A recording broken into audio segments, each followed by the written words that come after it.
जिस बाप बेटे की करतूत से हिला पूरा लखनऊ, उसी आरोपी बेटे अरशद ने पूछताछ में किया भयंकर खुलासा, जिसे सुनकर आप भी चौंक जाएंगे। तो 200 सेकंड में समझिए कि आखिरकार लखनऊ में हुआ क्या।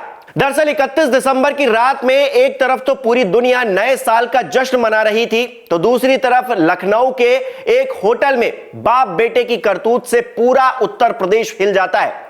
नए साल की सुबह पता चलता है कि बाप और बेटे, मां और 4 बेटियों की बेदर्दी से जान ले लेते हैं। हर कोई यही सोच रहा था कि कोई भी इंसान इतना कठोर हो कैसे सकता है कि अपनी ही मां और बहनों की इस बेदर्दी से हत्या कर दे। क्योंकि जब पुलिस होटल में पहुंचती है तो वहां केवल बेटा अरशद मिलता है और वो पुलिस को बताता है कि अब्बू अपनी जान देने के लिए होटल से चले गए।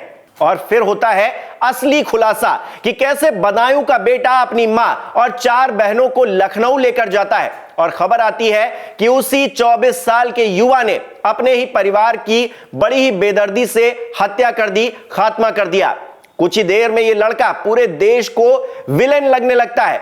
लेकिन क्या यही है पूरी सच्चाई? इसके पीछे छिपा हुआ सच क्या है, यह तो आपको अभी तक पता ही नहीं चला, क्योंकि अब लखनऊ कांड में ऐसा खुलासा हुआ है जिसे सुनकर लोगों की रूह तक कांप जाएगी। आरोपी बेटा अरशद योगी जी से कह रहा है कि आप बहुत अच्छा कर रहे हैं, ऐसे ही करते रहिए और ऐसे मुसलमानों को छोड़ना मत। वो इशारा किस तरह के मुसलमानों की तरफ था, ये हम आपको इस वीडियो में बताएंगे। साथ ही इस पूरी घटना की इनसाइड स्टोरी भी आपको बताने जा रहे हैं। दरअसल इस पूरे घटनाक्रम के बाद अरशद का वीडियो सामने आया है, जिसमें वो कहता है, योगी जी, बस्ती वालों से तंग आ गया हूं। उन लोगों ने हमारा जीना हराम कर दिया है, घर पर कब्जा करना चाहते हैं। हम सब 13 दिनों से फुटपाथ पर सोने को मजबूर हैं। आरोपी हमारी बहनों को हैदराबाद में बेचना चाहते थे, लेकिन मैं उन्हें बचाकर यहां ले आया।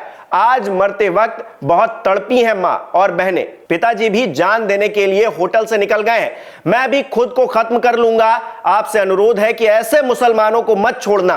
पुलिस भी मदद नहीं कर रही है। उन लोगों ने चौकी में पैसे दे दिए हैं। हमारे मकान के कागज मेरे पास हैं। हम मकान को मंदिर के नाम करना चाहते हैं, अपना धर्म परिवर्तन करना चाहते थे। ये शब्द थे आरोपी अरशद के। उसने इस वीडियो में अपने ही पड़ोस में रहने वाले आफताब अहमद, अलीम खां, सलीम ड्राइवर, आरिफ, अजहर और उसके कई रिश्तेदारों पर आरोप लगाया है, जिसमें अरशद साफ तौर पर कह रहा है कि ये बहुत बड़े भूमाफिया हैं। इसके साथ ही महिला तस्करी का गैंग चलाने का आरोप भी इन्हीं लोगों पर अरशद ने लगाया है।